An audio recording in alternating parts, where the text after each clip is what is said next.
नमस्कार मित्रांनो, मी आपला मित्र ॲडव्होकेट अंबाजी वैरा. लीगल टिप्स या चॅनलमध्ये आपल्या सर्वांचं हार्दिक हार्दिक स्वागत. आज आपण या व्हिडिओमध्ये प्रतिज्ञापत्र म्हणजे काय याविषयी सविस्तरपणे जाणून घेणार आहोत. जर आपण या चॅनलवर नवीन असाल किंवा आतापर्यंत आपण या चॅनलला सबस्क्राईब केले नसेल तर चॅनलला सबस्क्राईब करून घ्या. सोबतच बेल आयकॉन प्रेस करायला अजिबात विसरू नका. तर चला मग जाणून घेऊया प्रतिज्ञापत्र म्हणजे काय.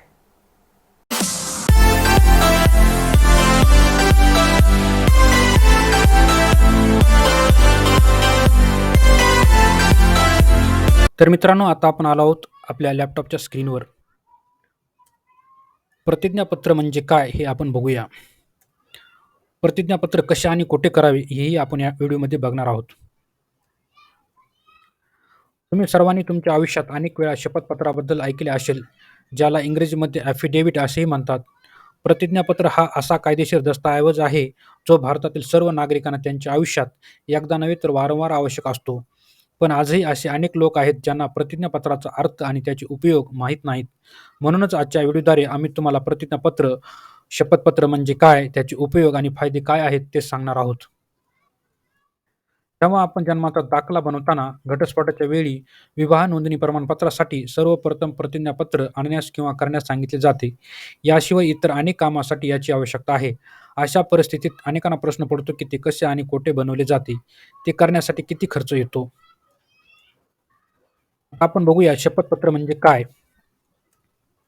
भारतात जेव्हा कोणत्याही कायदेशीर बाबीमध्ये कोणते अधिकृत विधान किंवा माहिती प्रदान करण्यासाठी किंवा कोणते काम करण्यापूर्वी लेखी वचन किंवा प्रतिज्ञा करण्यासाठी प्रतिज्ञापत्र आवश्यक असते. प्रतिज्ञापत्र हे वचनासारखे आहे. आपण जे काय बोलत आहोत ते खरे आहे. कोणत्याही व्यक्तीने प्रतिज्ञापत्राखाली केलेल्या सर्व गोष्टी खऱ्या असल्याची घोषित केल्यानंतर पत्रावर स्वाक्षरी केली जाते.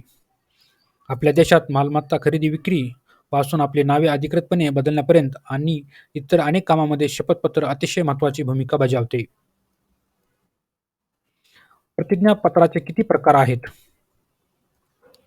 भारतात 2 प्रकारचे शपथपत्र आहेत. त्यामधील पहिलं आहे न्यायिक प्रतिज्ञापत्र. न्यायिक प्रतिज्ञापत्र म्हणजे काय? न्यायालयीन प्रतिज्ञापत्र म्हणजे एखाद्या साक्षीदाराने किंवा पक्षकाराने एखाद्या खटल्यासाठी केलेले लिखित विधान आहे, जे न्यायालयीन खटल्यासारखे न्यायालयीन प्रक्रियेत पुरावा म्हणून सादर केले जाते. यामध्ये तोंडी साक्ष देण्याऐवजी साक्षीदार लेखी स्वरूपात शपथपत्र तयार करून त्यावर स्वाक्षरी करून त्याचे म्हणणे लेखी स्वरूपात देतात. ही प्रतिज्ञापत्रे पुरावा म्हणून न्यायालयात सादर केली जातात. याशिवाय न्यायालयीन प्रतिज्ञापत्र हे एक दस्तऐवज आहे, जे न्यायालयीन प्रक्रियेद्वारे तयार केले जाते आणि त्यासाठी न्यायालयीन शुल्क आकारले जाते, ज्यावर न्यायालयानेच शिक्कामोर्तब केला आहे. गैरन्यायिक प्रतिज्ञापत्र. गैरन्यायिक प्रतिज्ञापत्र म्हणजे काय? गैरन्यायिक शपथपत्रे थेट न्यायालयीन कामकाजाशी संबंधित नाहीत.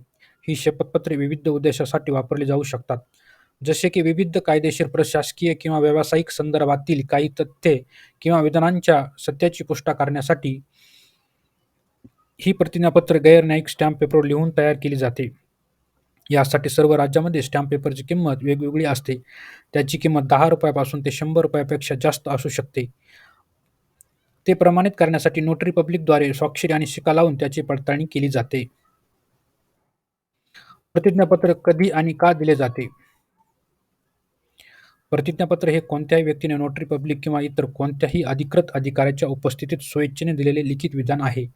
शपथपत्रे सामान्यतः शपथपूर्वक साक्ष देण्यासाठी किंवा कायदेशीर कार्यवाही किंवा इतर अधिकृत बाबींची माहिती देण्यासाठी वापरली जातात.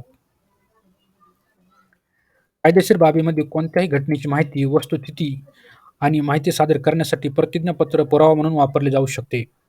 कोणत्याही प्रकारचे दस्तऐवज बनवताना त्यात दिलेली माहिती बरोबर असल्याची लेखी घोषणा देणे आवश्यक आहे, जसे की जन्म प्रमाणपत्र, विवाह नोंदणी, पासपोर्ट, विम्याचा लाभ मिळवणे, दुसऱ्याच्या नावावर मालमत्ता हस्तांतरित करणे.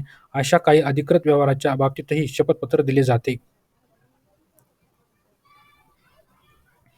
जर एखादी व्यक्ती स्वतः कागदपत्रावर स्वाक्षरी करू शकत नसेल, तर तो एक प्रतिज्ञापत्र देऊ शकतो, जे सिद्ध करते की दस्तऐवजावर पहिली स्वाक्षरी त्याने केली होती.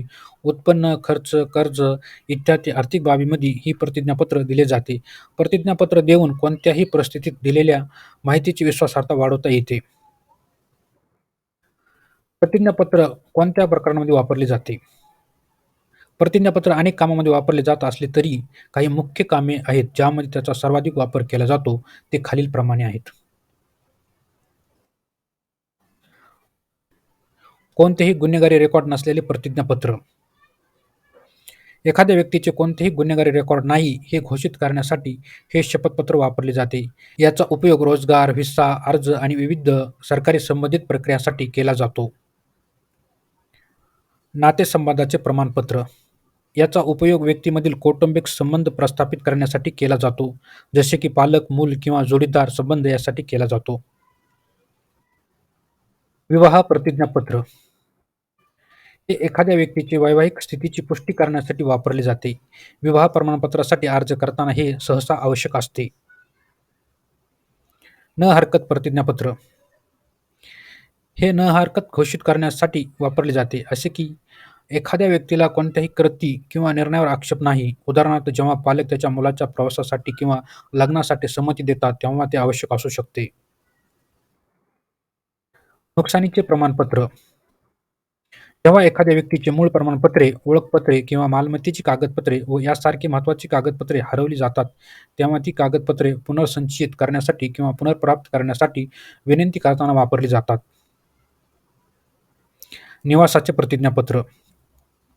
हे शपथपत्र एखाद्या व्यक्तीच्या निवासस्थानाची पुष्टी करण्यासाठी वापरले जाते. कायदेशीर प्रक्रियेदरम्यान घराच्या पत्त्याची पडताळणीसाठी ही आवश्यक असू शकते. संमतीचे प्रतिज्ञापत्र. जेव्हा एखादी व्यक्ती कोणत्याही कृती किंवा निर्णयाला संमती देते, तेव्हा हे शपथपत्र वापरले जाते. हे दत्तक घेणे, वैद्यकीय प्रक्रिया किंवा कायदेशीर करार यासारख्या परिस्थितीमध्ये वापरले जाऊ शकते. घटस्फोट देण्यासाठी. जेव्हा पती-पत्नी आपसात घटस्फोट घेत असतात किंवा घटस्फोट झालेला असतो, त्याची पुष्टी देण्यासाठी हे अशा प्रकारचे ही शपथपत्र देता येते किंवा द्यावे लागते. मालमत्तेच्या वादात. जेव्हा एखाद्या प्रॉपर्टीसाठी एक व्यक्ती दुसऱ्या व्यक्तीला प्रॉपर्टी नावावर करून घेण्यासाठी संमती देत असतो, त्यावेळेस त्या व्यक्तीला तशा प्रकारचे शपथपत्र द्यावे लागते. कायदेशीर कागदपत्रांची पडताळणी करण्यासाठी. जेव्हा एखाद्या व्यक्तीला त्याची सर्व कागदपत्रांची कायदेशीर पडताळणी करायची असेल किंवा जात पडताळणी करण्यासाठी ही अशा प्रकारचे आपल्या कागदपत्राची पडताळणी करताना हे शपथपत्र देता येते. नाव बदलण्यासाठी. जेव्हा एखाद्या व्यक्तीच्या नावामध्ये बदल झालेला असतो किंवा त्याचे नाव बदलायचे असते किंवा एखाद्या विवाहित स्त्रीचे लग्नानंतर तिला तिच्या पतीचे नाव लावायचे असते, अशा वेळेस नाव बदलताना अशा प्रकारचे शपथपत्र द्यावे लागते. किंवा एखाद्या स्त्रीचे लग्नानंतर नाव बदलते व पूर्वीचे म्हणजेच माहेरचे नाव व सासरचे नाव अशी 2 नावं असतात आणि अशा वेळेस 2 नावाने ती महिला ओळखली जाते किंवा ती ओळखली जात असते. अशा वेळेस त्या दोन्ही नावाची ती महिला एकच आहे हे पुष्टी करण्यासाठी अशा प्रकारचे ही शपथपत्र दाखल केले जाते. सरकारी पदावर नियुक्ती करताना.